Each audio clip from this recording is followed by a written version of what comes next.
ချင်ပြည်နယ်မြစ်ကြီးနားမြို့မိုင်းနာကျွရအနီးမှန်ပြတောင်မှာတက်ဆွဲထားတဲ့စစ်တပ်ကအရာရှိအချို့ဟာကမ်ပိုက်တီမိုင်းနာလမ်းကြောင်းကိုဖျက်ဆီးသွားလာနေတဲ့ကုန်တင်ယာဉ်တွေကိုမတရားငွေကြေးကောက်ခံနေတဲ့အပြင်ဒေသခံကချင်ကုန်သည်တွေနဲ့အလုပ်သမားတွေကိုပြစ်မှတ်ထားပြီးငွေညှစ်တာပစ္စည်းသိမ်းယူတာတွေကိုလည်းလှုပ်ဆောင်နေရလို့ဒေသခံကုန်သည်တွေနဲ့ပြည်သူတွေကပြောပြပါရယ်အဲဒီလိုငွေကြေးကောက်ခံတာကိုစစ်တပ်ရဲ့တိုင်းစစ်ထဗိုလ်မှူးကြီးတူ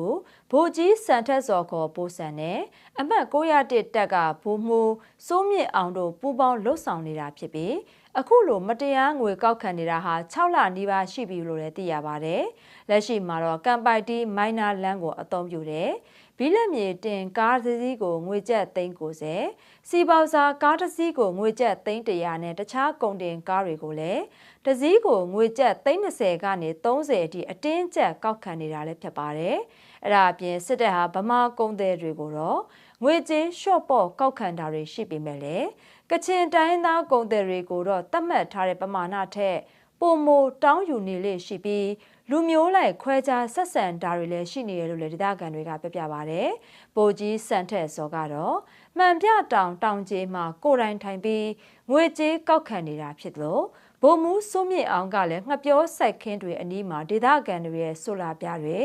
မီးစက်တွေနဲ့73စီတွေကိုအာဓမသိမ်းယူနေတာလုပ်နေရလို့လည်းသိရပါတယ်။ဒါအပြင်ဗိုလ်ကြီးစံထက်စော်နဲ့အစင်မပြေတဲ့ကုန်သည်တွေကိုဗလမင်းတင်တရားရောက်လာရင်ရက်တပ်ဖွဲ့ကိုအသုံးပြုပြီးဖမ်းဆီးခိုင်းတာတွေရှိနေသလိုဗိုလ်မှူးစိုးမြင့်အောင်ကလည်းငှက်ပြောစိုက်ခင်းကကချင်အလို့သမားတွေကိုမူရည်စေဝါအမှုနဲ့ကြောက်တွန်းဖမ်းဆီးခိုင်းနေပြီးငွေညစ်တာတွေကိုလည်းလှုပ်ဆောင်နေရလို့ဒေသခံတွေကပြောပြပါဗျ။ဒေသခံတွေရဲ့ပြောပြချက်အရကချင်လွတ်မြောက်ရေးတပ်မတော် KIO ထိန်းချုပ်ထားတဲ့လမ်းပိုင်းတွေမှာငွေကြေးကောက်ခံတာမရှိပေမဲ့လည်းစစ်တပ်နဲ့ပြည်သူစစ်တွေထိန်းချုပ်ထားတဲ့နောင်ချင်းဂိတ်နဲ့မှန်ပြတောင်ဂိတ်တွေမှာတော့ငွေတောင်းခံမှုတွေကအစမတန်မြင့်တက်နေတာပါအဲ့ဒီအတွက်လဲကချင်ဒေသခံကုန်သည်တွေဟာ